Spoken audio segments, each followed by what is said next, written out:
ಹರ್ಷಿತಾ. ಕಾರ್ವಾಪ್ಲೇಟ್ ಚಾನೆಲ್ಗೆ ಸ್ವಾಗತ. ನೌಕಾನೆಲೆ ಹೊರಗುತ್ತಿಗೆ ಕಾರ್ಮಿಕರಿಗಿಲ್ಲ ಭದ್ರತೆ ಆರೋಪ. ಕಾರವಾರ ತಾಲೂಕಿನ ಅರಗಾಕದಂಬ ನೌಕಾನೆಲೆಯ ಕಾಮಗಾರಿಗೆ ಹೊರಗುತ್ತಿಗೆ ಕಾರ್ಮಿಕರನ್ನು ಪೂರೈಸುವ ಎಂಇಎಸ್ ಕಂಪನಿಯು ಕಾರ್ಮಿಕರಿಗೆ ಸೂಕ್ತ ಭದ್ರತೆ ಮತ್ತು ಸೌಲಭ್ಯ ನೀಡುತ್ತಿಲ್ಲ ಎಂದು ಬೇಲೆಕೇರಿಯ ಮಹಾಗಣಪತಿ ಸೀಬಡ್ ನಿರಾಶ್ರಿತರ ಅಭಿವೃದ್ಧಿ ಸಂಘದ ಸುನಿಲ್ ನಾಯ್ಕ್ ಆರೋಪಿಸಿದರು. ಸೋಮವಾರ ಸುದ್ದಿಗೋಷ್ಠಿಯಲ್ಲಿ ಮಾತನಾಡಿದ ಅವರು, ಎಂಇಎಸ್ ಕಂಪನಿಯ ಅಡಿಯಲ್ಲಿ ಕಾರ್ಮಿಕರ ಜೀವಕ್ಕೆ ಭದ್ರತೆ ಇಲ್ಲ, ಸರಿಯಾಗಿ ವೇತನ ಪಾವತಿ ಮಾಡುತ್ತಿಲ್ಲ, ವೇತನ ಕೇಳಿದರೆ ಕೆಲಸದಿಂದ ತೆಗೆಯುತ್ತೇವೆ ಎಂದು ಬೆದರಿಕೆ ಹಾಕುತ್ತಾರೆ. ಪಿಎಫ್ ನೀಡುತ್ತಿಲ್ಲ, ಹಲವಾರು ಬಾರಿ ಮನವಿ ನೀಡಿದರೂ ಪ್ರಯೋಜನವಾಗಿಲ್ಲ ಎಂದು ದೂರಿದ ಅವರು, ಕೇರಳ, ಮುಂಬೈ ಹೀಗೆ ಬೇರೆ ಬೇರೆ ರಾಜ್ಯದ ಕಂಪನಿಗಳು ಹೊರಗುತ್ತಿಗೆ ಆಧಾರದ ಮೇಲೆ ಕಾರ್ಮಿಕರನ್ನು ಪೂರೈಕೆ ಮಾಡುತ್ತವೆ. ಈ ಕಂಪನಿಗಳಿಗೆ ನೌಕಾನೆಲೆಯ ಅಧಿಕಾರಿಗಳಿಗೆ ಕಾಮಗಾರಿಯ ವೆಚ್ಚದಲ್ಲಿ ಪಾಲು ಹೋಗುತ್ತದೆ. ಜತೆಗೆ ಕಾರ್ಮಿಕರ ವೇತನದಲ್ಲೂ ಹಣ ಹೊಡೆಯುತ್ತಾರೆ ಎಂದು ಆರೋಪಿಸಿದರು. ಹಟ್ಟಿಕೇಶ್ವರ ಸ್ಥಳೀಯ ಹಾಗೂ ಸೀಬಡ್ ನಿರಾಶ್ರಿತರ ಕೂಲಿ ಕಾರ್ಮಿಕರ ಅಸಂಘಟಿತ ಸಂಘ ಬೇಲೆಕೇರಿ ಕ್ರಾಸ್, ಸೀಬಡ್ ನಿರಾಶ್ರಿತರ ಸ್ಥಳೀಯ ಕೂಲಿ ಕಾರ್ಮಿಕ ಮತ್ತು ಗುತ್ತಿಗೆದಾರರ ಸಂಘ, ಮಹಾಗಣಪತಿ ಸೀಬಡ್ ನಿರಾಶ್ರಿತರ ಅಭಿವೃದ್ಧಿ ಸಂಘದ ಕಳೆದ ಹಲವಾರು ವರ್ಷದಿಂದ ನೌಕಾನೆಲೆ ನಿರಾಶ್ರಿತರಿಗೆ ಆದ್ಯತೆ ನೀಡುವಂತೆ ಹೋರಾಡುತ್ತಿದ್ದರೂ ಪ್ರಯೋಜನವಾಗಿಲ್ಲ. ಜಿಲ್ಲಾಡಳಿತಕ್ಕೆ, ಜನಪ್ರತಿನಿಧಿಗಳಿಗೆ, ನೌಕಾನೆಲೆ ಅಧಿಕಾರಿಗಳಿಗೆ ಮನವಿ ನೀಡಲಾಗಿದೆ. ಯಾರೊಬ್ಬರೂ ನಿರಾಶ್ರಿತರ ಸಮಸ್ಯೆ ಬಗೆಹರಿಸಲು ಮುಂದಾಗುತ್ತಿಲ್ಲ ಎಂದು ಅಸಮಾಧಾನ ವ್ಯಕ್ತಪಡಿಸಿದರು. ಅಲ್ಲದೆ ಪ್ರತಿ ತಿಂಗಳ ನಿರ್ದಿಷ್ಟ ದಿನಾಂಕದಂದು ವೇತನ ನೀಡಬೇಕು, ಕೆಲಸದ ವೇಳೆ ಜೀವ ಭದ್ರತೆ ನೀಡಬೇಕು, ನಿರಾಶ್ರಿತರನ್ನು ಇದೇ ರೀತಿ ಕಡೆಗಣಿಸುತ್ತಿದ್ದರೆ ಉಗ್ರ ಹೋರಾಟ ನಡೆಸಬೇಕಾಗುತ್ತದೆ ಎಂದು ಎಚ್ಚರಿಕೆ ನೀಡಿದರು. ಸುದ್ದಿಗೋಷ್ಠಿಯಲ್ಲಿ ಪ್ರಮುಖರಾದ ನಾಗರಾಜ್ ನಾಯ್ಕ್, ರತ್ನಾಕರ ಗೌಡ, ಪ್ರಶಾಂತ್ ನಾಯ್ಕ್, ದಿಗಂಬರ್ ಗೌಡ, ಸುರೇಶ್ ನಾಯ್ಕ್, ಗುರುಗೌಡ, ನಾಗರಾಜ್ ಗೌಡ ಇದ್ದರು. ನಾವು ಕೇಳಿದ್ರೆ ನಿಮ್ಗೆ ಕೊಡುವ ಹೀಗೆ ಎಲ್ಲ ಡಿಪಾರ್ಟ್ಮೆಂಟ್ನಲ್ಲಿ ಬೇಲೆಕೆರೆಯಲ್ಲಿ ಎಷ್ಟೋ ಜನ ಈ ಕೊರೋನಾ ವೈರಸ್ ಟೈಮ್ನಲ್ಲಿ labour actually AC, water supply ಅವ್ರಿಗೆ ಬೇಕೇ ಬೇಕು ಇಲ್ಲ. ಆ ಟೈಮ್ನಲ್ಲಿ ನಾವು ಪೊಲೀಸ್ ಇಲಾಖೆ ಅವರು ನಮ್ಗೆ ಕೇಳ್ತಾರಲ್ಲ ಪ್ರಶ್ನೆ, ಅವ್ರನ್ನೆಲ್ಲ ಸೇಫ್ಟಿಯಿಂದ ಹೊಡೆತಲ್ಲ ತಿಂದರೂ ನಾವು ಡ್ಯೂಟಿಗೆ ಹೋಗಿದ್ದೇವೆ. ಆದರೂ ಸಹಿತ ಅವ್ರು ಏನು ಫೆಸಿಲಿಟಿ ಏನು ಕೊಡಲಿಲ್ಲ. ಬೇಲೆಕೆರೆ ಯೂನಿಯನ್ನಲ್ಲಿ ಬೇಲೆಕೆರೆಯಲ್ಲಿ ಏನು ಮಾಡಿದ್ದಾರೆ ಅಂದರೆ ಇದು ಇಲ್ಲ ಇದ್ರದಲ್ಲೇ ಅವ್ರಿಗೆ ದಿನ ಏನು ಕಾಂಟ್ರಾಕ್ಟ್ದವರೆಲ್ಲ ಹೊರಗಡೆ, ನಾನು ಎಷ್ಟೋ ಸಲ ಕೇಳ್ತಿರ್ತೇನೆ, ನಮ್ಮ ಕರ್ನಾಟಕದವರಿಗೆ ಕೊಡಿ, ಹೊರಗಡೆ ಕೊಟ್ಟಿದ್ದಾರೆ. ಅವ್ರು ಏನು ಮಾಡ್ತಾರೆ, ಅವ್ರು ಫೋನ್ ಮಾಡಿದ್ರು ಫೋನ್ ಎತ್ತುವುದಿಲ್ಲ. ಆಮೇಲೆ ನಮ್ಗೆ ಸಮಸ್ಯೆ 3-4 ತಿಂಗಳ ನಾವೇನು ಮಾಡ್ತಾರೆ, ಕೆಲಸ ಬಿಟ್ಟು ಹೋದ್ರೆ ಮತ್ತೆ ಸಿಗೋದಿಲ್ಲ ಅಂತ ಹೇಳಿ ಪ್ರತಿ ಸಲನೂ ನಾವು 1 ತಿಂಗಳು ಹೋಗಲಿ ಅರ್ಧ ಕೊಡೋದು ಮತ್ತು ನಿಲ್ಲಿಸೋದು ಅಷ್ಟೇ. ಹೆಚ್ಚೇನಾದರೂ ಕೇಳಿದ್ರೆ ನಿಮಗೆ ಅದಿದ್ದಿಲ್ಲ, ನಿಮ್ಗೆ ಇದ್ದಿಲ್ಲ, ಹೀಗೆ ಹೆದರಿಸೋದು ನಮಗೆ. ಹೆಚ್ಚಂದ್ರೆ ನೀವು ಹೋಗಿ ಬೇರೆ ಇದ್ದಾರೆ ನಮ್ಮ ನೀವು ಏನು ಕೆಲಸ ಬಿಡ್ತಾರೆ ಪ್ರತಿ ಸಲನೂ ಏನು ಮಾಡಬಾರಲ್ಲ ನಿಂತು ಮತ್ತು ಹೊಸಬರಿಗೂ ತಗೊಳ್ಳಿಕ್ಕೆ ಕೊಡೋದಿಲ್ಲ. ನಾವು 1-2 ದಿನ ಸ್ಟ್ರೈಕ್ ಮಾಡಿದ್ರೆ ಅವ್ರಿಗೆ ಅವಾಗ ಆಮೇಲೆ ಗೊತ್ತಾಗ್ತದೆ.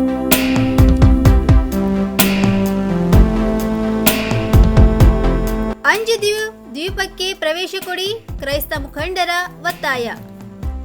ಕಾರವಾರ ಸೀಬಡ್ ನೌಕಾನೆಲೆ ವ್ಯಾಪ್ತಿಯ ಅಂಜದೀವ್ ದ್ವೀಪದಲ್ಲಿರುವ ಪುರಾತನ ಚರ್ಚ್ನಲ್ಲಿ ಪ್ರಾರ್ಥನೆ ಸಲ್ಲಿಸಲು ಅವಕಾಶ ಕಲ್ಪಿಸಬೇಕು, ಧಾರ್ಮಿಕ ಭಾವನೆಯನ್ನು ಗಮನದಲ್ಲಿಟ್ಟುಕೊಂಡು ಕೇಂದ್ರ ಸರ್ಕಾರ ಅನುಮತಿ ಕೊಡಬೇಕು ಎಂದು ಗೋವಾದ ಕ್ರೈಸ್ತ ಸಮುದಾಯದ ಮುಖಂಡರು ಒತ್ತಾಯಿಸಿದರು.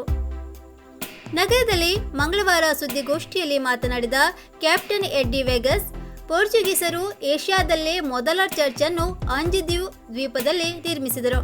ಆ ಪ್ರದೇಶವನ್ನು ನೌಕಾನೆಲೆಗೆ ಹಸ್ತಾಂತರಿಸಿದ ಬಳಿಕ ಹಲವು ವರ್ಷಗಳವರೆಗೆ ಫೆಬ್ರವರಿ ಮತ್ತು ಅಕ್ಟೋಬರ್ನಲ್ಲಿ ವಿಶೇಷ ಪ್ರಾರ್ಥನೆ ಸಲ್ಲಿಸಲು ಅವಕಾಶ ಕೊಡಲಾಗುತ್ತಿತ್ತು.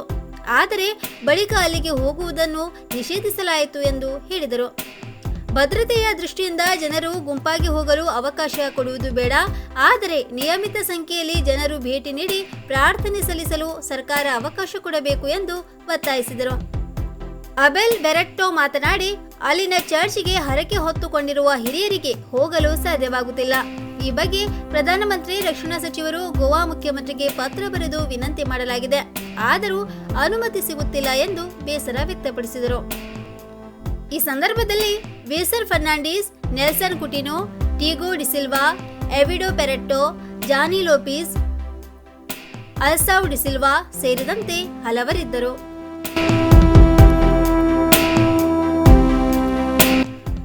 ತೋಳೂರಿನ ಶ್ರೀ ಸಣ್ಣಮ್ಮ ದೇವಿ ಯುವಕ ಮಂಡಳಿಯ ಉದ್ಘಾಟನಾ ಸಮಾರಂಭ. ತೋಡೂರಿನ ಶ್ರೀ ಸಣ್ಣಮ್ಮ ದೇವಿ ಯುವಕ ಮಂಡಳಿಯ ಉದ್ಘಾಟನಾ ಸಮಾರಂಭ ಹಾಗೂ ಕಾರ್ಯಾಲಯದ ಕಟ್ಟಡದ ಉದ್ಘಾಟನೆ ದಿನಾಂಕ 31/1/2021 ರವಿವಾರ ತೋಡೂರಿನ ಶ್ರೀ ಸಣ್ಣಮ್ಮ ದೇವಸ್ಥಾನದ ಆವರಣದಲ್ಲಿ ನಡೆಯಿತು. ಕಾರ್ಯಕ್ರಮದ ಉದ್ಘಾಟಕರಾಗಿ ಕಾರವಾರ ಅಂಕೋಲಾ ವಿಧಾನಸಭಾ ಕ್ಷೇತ್ರದ ಶಾಸಕಿಯಾದಂತಹ ಶ್ರೀಮತಿ ರೂಪಾಲಿ ಎಸ್ ನಾಯ್ಕರವರು ಆಗಮಿಸಿದ್ದರು. ಹಾಗೂ ಮುಖ್ಯ ಅತಿಥಿಗಳಾಗಿ ನೆಹರು ಯುವ ಕೇಂದ್ರದ ಅಧಿಕಾರಿಗಳಾದ ಯಶವಂತ್ ಯಾದವರು ಆಗಮಿಸಿದರು.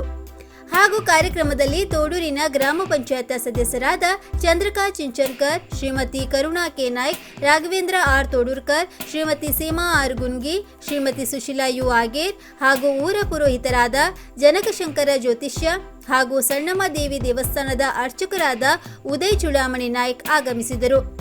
ಮಂಡಳಿಯ ಸರ್ವ ಸದಸ್ಯರಿಂದ ಮಾನ್ಯ ಶಾಸಕಿಯವರಿಗೆ ಸನ್ಮಾನ ಮಾಡಲಾಯಿತು. ಈ ಸಂದರ್ಭದಲ್ಲಿ ಮಾತನಾಡಿದ ಶಾಸಕಿಯವರು ಮಂಡಳಿಯ ಕಾರ್ಯವೈಖರಿಯ ಕುರಿತು ಶ್ಲಾಘನೆ ಮಾಡಿದರು. ಪ್ರಶಾಂತ್ ಚೂಡಾಮಣಿ ನಾಯ್ಕ್ ಬಂದ ಅತಿಥಿಗಳಿಗೆ ಸ್ವಾಗತ ಕೋರಿದರು. ಸಂಘದ ನಿರೂಪಣೆಯನ್ನು ಮೋಹನ್ ಮಹಾಲೆ ಅವರು ನೆರವೇರಿಸಿಕೊಟ್ಟರು.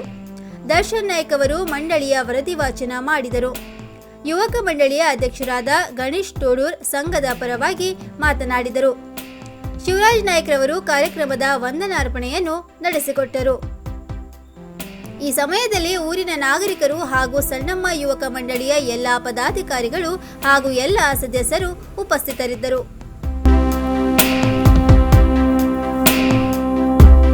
ಬುಲೆರೋ ಹಾಗೂ ಕಾರ್ ನಡುವೆ ಡಿಕ್ಕಿ. ಯಲ್ಲಾಪುರ ತಾಲೂಕಿನ ಅರ್ಬೆಲ್ ಬಳಿ ನಡೆದ ಭೀಕರ ಅಪಘಾತದಿಂದ ಹುಬ್ಬಳ್ಳಿ ಕ್ರಿಮ್ಸ್ನ ಮೆಡಿಕಲ್ ವಿದ್ಯಾರ್ಥಿಗಳ ಸ್ಥಿತಿ ಚಿಂತಾಜನಕವಾಗಿದೆ. ಹುಬ್ಬಳ್ಳಿಯಿಂದ ಉತ್ತರ ಕನ್ನಡ ಹಾಗೂ ಗೋವಾ ಪ್ರವಾಸಕ್ಕೆ ತೆರಳುತ್ತಿದ್ದ ಹುಬ್ಬಳ್ಳಿ ಕ್ರಿಮ್ಸ್ನ ಮೆಡಿಕಲ್ ವಿದ್ಯಾರ್ಥಿಗಳ ಕಾರ್ ಹಾಗೂ ಬುಲೆರೋ ನಡುವೆ ನಡೆದ ಅಪಘಾತದಿಂದ ಕಾರ್ ಚಾಲಕ ಹಾಗೂ ಓರ್ವ ವಿದ್ಯಾರ್ಥಿನಿ ಸ್ಥಿತಿ ಚಿಂತಾಜನಕವಾಗಿದೆ. ಇನ್ನಿಬ್ಬರು ಗಂಭೀರ ಗಾಯಗೊಂಡವರಿಗೆ ಹುಬ್ಬಳ್ಳಿ ಕ್ರಿಮ್ಸ್ಗೆ ರವಾನಿಸಲಾಗಿದೆ. ಈ ಸಂಬಂಧ ಯಲ್ಲಾಪುರ ಪೊಲೀಸ್ ಠಾಣೆಯಲ್ಲಿ ಪ್ರಕರಣ ದಾಖಲಾಗಿದೆ.